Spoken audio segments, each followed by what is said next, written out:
The following presentation is a special feature from the Bible Discovery TV Network and Cloud 10 Pictures. Every day, in so many ways, you are being lied to. It's time to set the record straight.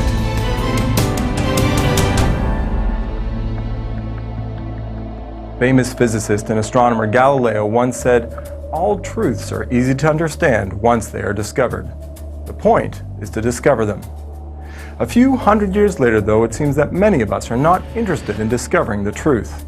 In fact, what truths we do have seem to be ridiculed, marginalized, and distorted. Pulitzer Prize-winning journalist Herbert Agar comments, "The truth that makes men free is for the most part the truth which men prefer not to hear." We recently traveled across the country and interviewed dozens of authors, professors, lawyers, doctors, scientists, philosophers, and other critical thinkers about truth in 12 controversial topics. Beyond their specific answers, one thing became very clear. Our world is not interested in the truth.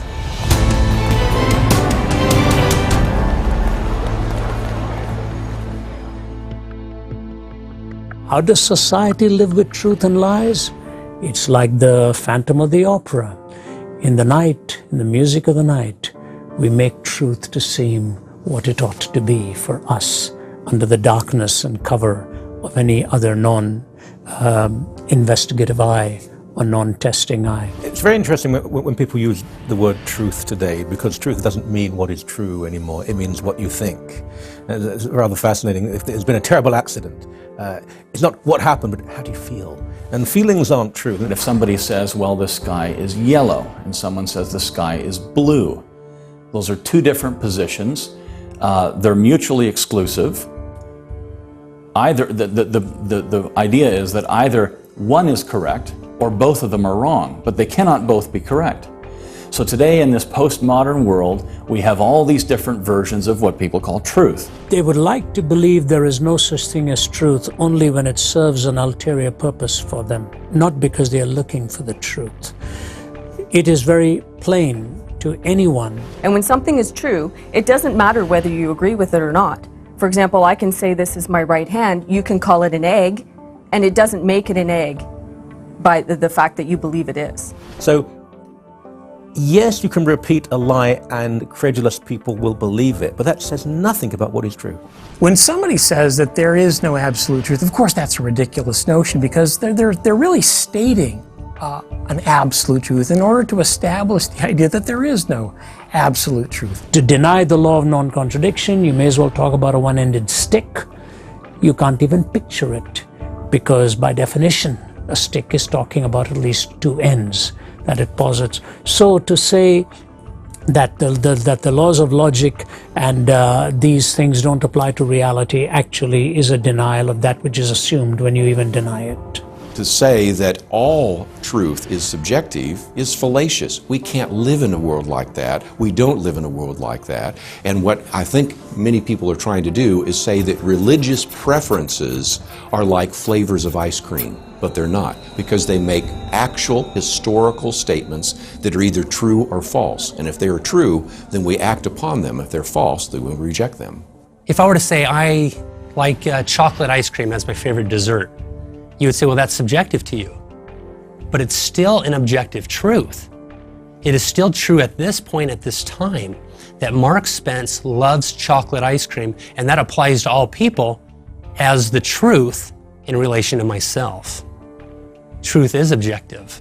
It is absolute. But there's certain truths that go beyond flavors of ice cream. Either God exists or God does not exist. God cannot exist and not exist at the same time, okay? Well, if God exists, then that means that the religions of the world may be true, but by definition, atheism and agnosticism would be false. Either God is personal or God is impersonal. God can't be personal and impersonal at the same time. If God is personal, then that would mean that the religions of the book, Christianity, Judaism, and Islam, would be true. If God is impersonal, it might mean, well, Buddhism and Hinduism are true. Either Jesus is the Messiah or Jesus is not the Messiah. If Jesus is the Messiah, that means Christianity is true, but by definition, Judaism would be false. The point is, yes, we all bring biases into truth claims, but we can rationally evaluate those claims to see whether or not they're true. How important is all this talk about truth? I'd argue that nothing is more important. Now, some may say, wait a minute, what about faith? Well, if your faith is based on something that is false, then your faith is worthless.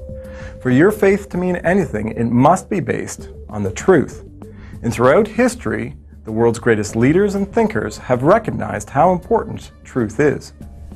Thomas Jefferson said, "Honesty is the first chapter of the book of wisdom." Mahatma Gandhi said, "There is no God higher than the truth." In John 8:32, Jesus said, "Ye shall know the truth, and the truth shall make you free." So if truth is so important, and so essential, and so valuable, why is it that so many want to ignore it?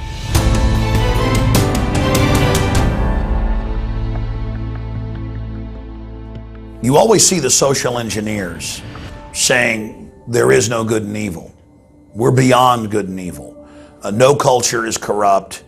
All cultures stand on their own. They tell us that you can't make value judgments, that there's no right and wrong. I think we go around in our daily life and we like to say, oh, he's a good man, or that's a good woman, or I'm a good person.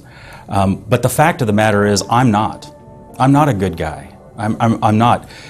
Everything about me is inclined to selfishness. Everything about me is inclined to get my own way, to beat you and to win. By the same token, you're not a good guy either. We are fallen human beings. Gandhi said after a lifetime of being a Hindu, he was still separated from the God that he loved by his own wretchedness. We tend to look on certain people and saying, oh, they were good, holy people. No, they weren't. They were just like you and I. Mother Teresa was not a perfect person. She said that she needed Jesus as her Savior because she was a sinner. Gandhi needed Jesus because he was a wretched man in his own eyes. The media, I think, has a huge shaping aspect of it. And the shaping is that it's causing us to end up being adrift. It causes us to lose sight of what is important. And why is it important? The people who say there's no such thing as right and wrong, there's the obvious contradiction. How can that be right or wrong as a statement because you don't believe there's a right and wrong? We know right and wrong, we know right and wrong. It's whether we want to admit it at certain times when it's more convenient to tell a lie. Those who deny it do not understand how horrific evil can really be. That's why Pascal talked about man as the glory and the shame of the universe. And solely the Judeo-Christian worldview that actually gives content to these categories. Otherwise, these are vacuous terms. God's standard, according to the Scriptures, is Himself. And God is holy. He is absolutely perfect. And so to have a relationship with God, we would have to have that same standard. The world knows that it can't meet that standard, and so they're going to lower the bar, and usually, to do what's right in their own eyes, the world is going to make them the standard. If there's no truth, then there's no God of truth. And if there's no God, then I can live my life however I want to. In fact, the Satanic Bible says, do it if it feels good to you. So why would man reject the truth?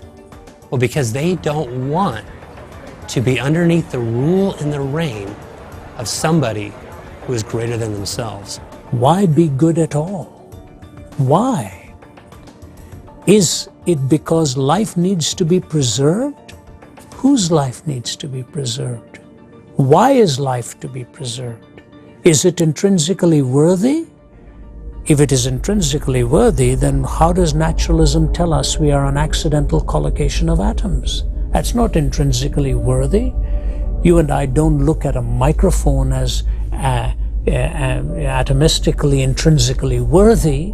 It is a useful, pragmatic instrument, but if you were to save a life or a microphone, you'll go and save the life because there's intrinsic worth to it. If you want to talk about what's good and evil, and we do that daily, in our homes, in our schools, in political spheres, and in business. We talk about ethics, we talk about morality, we talk about good and evil. We have judges who are making judgments about crimes and so on. How can we make sense of any of that without some sort of ultimate measuring stick that tells us what is good and what is evil? There can be no right and wrong in a universe where there's no God, because there's no rules. There's no way to determine what is right and what's wrong. You know, the Apostle Paul said in Romans chapter 7, "The good I know to do, I don't do. Woe is me." Now, we may know what to do, but that doesn't mean we always do that which we want to do. There's a struggle going on. There's a war that is happening. People say things like, well, there's no natural morality. There's no absolutes in moral behavior. But as soon as somebody steals their wallet, suddenly they're absolutists, you know. Stealing is wrong, you know, that sort of thing. They're immediate about it. As long as we're vague concerning who God is, everybody's happy. But when you begin talking about the tenets of Christianity, such as sin, judgment, righteousness, the cross, the Ten Commandments, how people have offended a holy God and there's hell to pay, well, you're going to ruffle some feathers, and rightfully so. Why is that? Because you're hitting on the very core of an individual. Because we have free will and we have a choice, we're going to choose what's best for us. And what's best for us now becomes the definition of good. And Christianity steps outside of that and says that what's best for us is not limited to between now and the day we draw our last breath, but we take the long view towards eternity.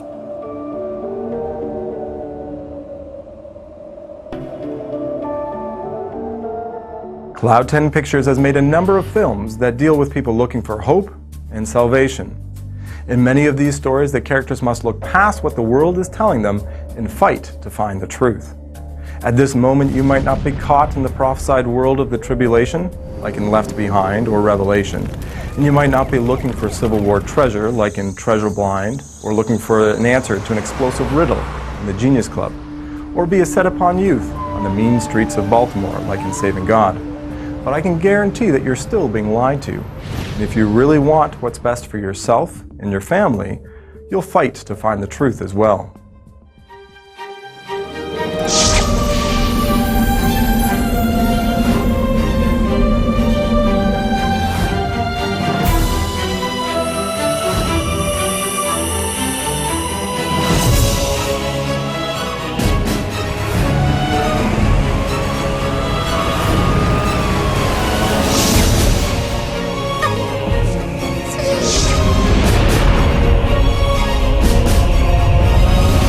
Make a believer out of me. Change my what, Eileen? My life? My mind? Look around you, Helen. The cavalry isn't coming. Headstrong and obstinate. You're never gonna change, Strong. Vengeance is mine, sister! Somebody has to die today. Why are you doing this to me? Nobody just walked off this airplane. We are at 37,000 feet. If I really wanted to die, I'd want them to find me. I am taking charge. There is something wrong with it, and we are not going to send it out. It's time to change history. I changed the world. They won't find brimstone, then they gonna get it.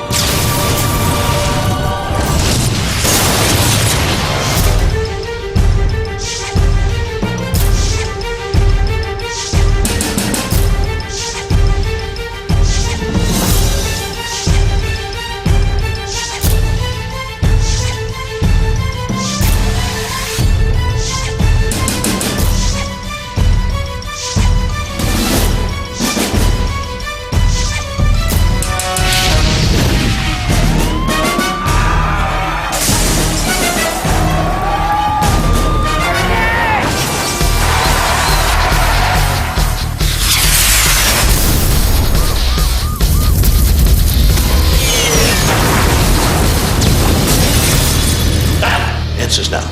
Prayers later. The answer is in there.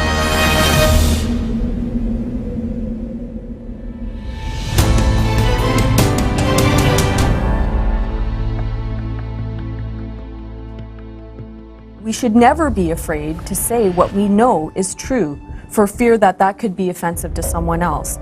I'm sorry, but sometimes the truth is offensive.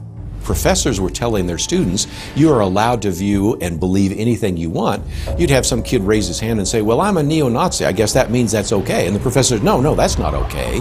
Matter of fact, I'm offended by that. And the problem with relativism is you cannot make moral judgments about people's viewpoint. And so once they adopted a philosophy known as relativism, they also very quickly had to adopt this philosophy called political correctness. And so political correctness endorses that sense of the state as God. We have the answer. We'll tell you now what is really good. By the way, we don't even use that word anymore. As a Christian, I can come back and say, no, I can reject anti-Semitism, I can reject sexism, I can reject discrimination on the basis of an absolute moral standard.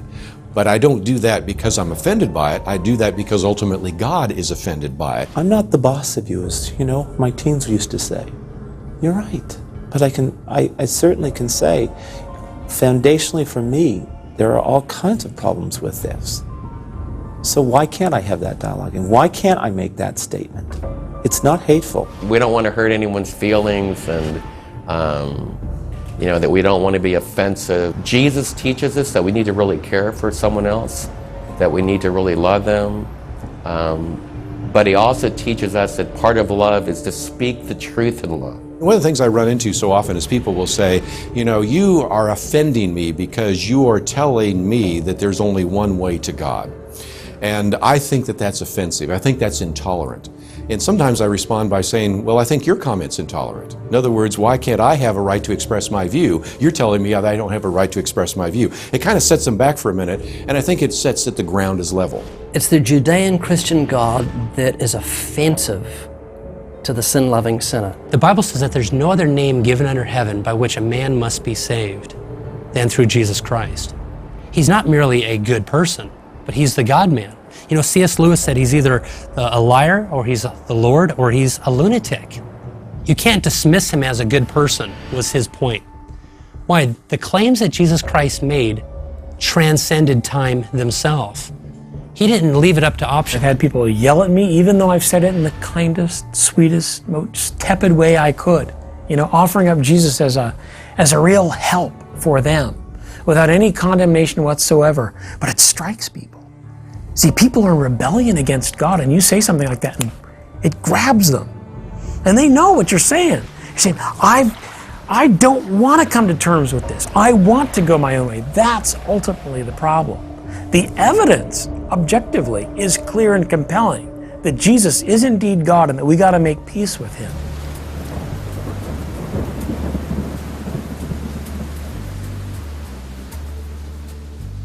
While doing interviews for the documentary The 12 Biggest Lies, one particular statement from Dr. Craig Hazen really stayed with me. Reality is a tough taskmaster. Think about it.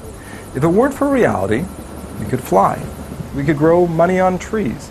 We could do anything we wanted without any consequences. But that's not the world we live in.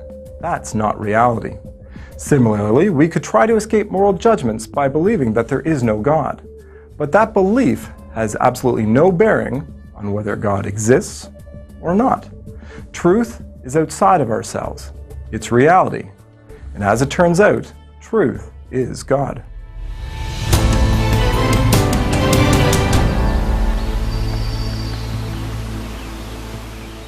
The very idea of whether or not God exists, and whether or not God is true, is something that it's not a subjective truth. It's something where you have to be willfully ignorant to ignore it. NASA can't build a tree. The government can't make a tree. It's not challenging. It's very, very simple. I can prove the existence of God in 5 seconds. I've seen hardened atheists backslide in 5 seconds when I've said to them, see the building over there? How do you know there was a builder? They say, well, the building exists. I say, well, creation is proof there's a creator. You cannot have a creation without a creator, in the same way you can't have a building without the builder. We see a cause and effect, and that is we have this very large effect, that is the universe, and that would imply that there was a first cause or a prime mover. Now, the atheist oftentimes will say something like, well, the universe has always been there. We now know from physics and from astronomy that the universe had a beginning. If the universe was always there, you don't have to ask where did the universe come from, but if the universe had a beginning, you have to ask where the universe came from. You see the functionality of what's going on inside, even the simplest living cell on the planet, which is now described as having all the capabilities and functions of a city like New York or London, just in one little cell, even in the simplest living things we can see. I don't think it's rational to doubt the existence of God. Nostradamus, Gene Dixon, has made prophecies, but they've all come up short. We've kind of interpreted these facts after the fact, but not before. The Bible will tell us who's going to come into place before they come into place. We have the Medes and the Persians. We have Jesus riding in on a donkey, 186,000 days to the day on when he's going to be riding in on the donkey. It was prophesied 2,000 years ago that the children of Israel would return to the Holy Land. The Jews would return to the Holy Land in the latter days. It was prophesied the shekel would be the means of exchange, and suddenly they have the shekel. All of the things that were prophesied have come to pass. So you have this God who predicts. And to me, I think that's very strategic. The reason I would believe in the personal God that's revealed in the Old Testament is that he can accurately predict the future. People will ask me, well, you're a Christian, what about all the other gods? Well, I'm a fairly logical person, so when you think about it from the standpoint of proving your case for what you believe, if you want to believe that the world's sitting on the back of a turtle, we'll get on the space shuttle, fly out there, turn around, go, nope, well, we're just going to mark that one off. You can kind of go through some things. If you want to believe that, you've been reincarnated 52 times and blah, blah, blah. Well, that's great, but you have no empirical evidence to show me to back anything up. You've got no historical evidence, you've got nothing. People would always say, look, you're making some pretty bold claims here, Jesus. Show us a sign. And he'd say things like, to a wicked and perverse generation, I'm not going to show a sign except for one. Tear down this temple and I will raise it up again in 3 days. Now, this is big. There aren't any other great religious leaders who've pulled this off and who understood the fact that we human beings needed some sort of objective evidence to know that God truly was with us. Jesus understood that to the hilt. Mother Teresa was a good woman as far as people are concerned. Gave her life for the cause of the poor, and there's sentiment in her wake, but there's not enough energy in just that good person to radicalize the world. With the passage of time, in a generation or two or three, people won't know who Mother Teresa was. Something had to have happened 2,000 years ago to create the ripple effect that's still being felt the world over. That's just not a really nice guy. It's not just a man. Everybody assumes logic. All through the conversation, you've been asking me for my logical reasons for what I believe. But in a Big Bang scenario with no God, where does logic come from? Where does the uniformity, where do the laws of nature come from? Why should I trust my senses? Maybe we're just, maybe this is just a Matrix studio and I'm not really here. Why would you assume that? An evolutionist has no rational reason why a Big Bang would create logic and create information and create, laws. He can't really explain that logically. A Christian looks at the Bible, says, well, if there is a loving God, and he upholds, his creation, he would have given us, rationality and reason so that we could communicate with him and understand the world. We can explain all those things. So it's very important that we don't spend a lot of time arguing with a professed atheist, because he knows God exists. He's got the evidence of creation, he's got the evidence of conscience. Conscience means with knowledge. Con is with, science is knowledge. He knows in his heart that God exists. I knew before I was a Christian God exists. I knew I was running from him. That was my problem. So if I could prove to you, well, which part am I proving it to you? Am I proving to you it intellectually, and then you're really smart about God, and we call them theologians, or am I proving to your head and heart? There's where real change begins, because now you're starting to accept the wisdom of God, not just the knowledge of God. If Jesus came back from the dead, this is big. Now, there aren't many problems that beat out the problem of death for every human being. Some people might say it's taxes, but I have a feeling that death would really trump that when push came to shove. Jesus adds a whole different dimension to this too, because he, before he came back from the dead, claimed to be God in human flesh. And he claimed that this resurrection would be a great sign confirming all that he said and did. So we have excellent reason not only to believe that Jesus conquered death, but that he is God, and that we could actually worship him and look to him for our salvation. I've got a friend that teaches at the United Nations, and he was raised in India, and he'll use the illustration and says about this idea that, well, all the religions are the same and they all have their different saviors are the same. And he'll often say, well, if I'm going down a road and it's pitch dark and I've lost my way, I have nowhere else to go, and there's 3 dead guys on one side of the road and there's 1 live person on the other side of the road, who am I going to listen to for directions?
You've been watching a special presentation presented by Cloud 10 Pictures in association with BibleDiscoveryTV.com.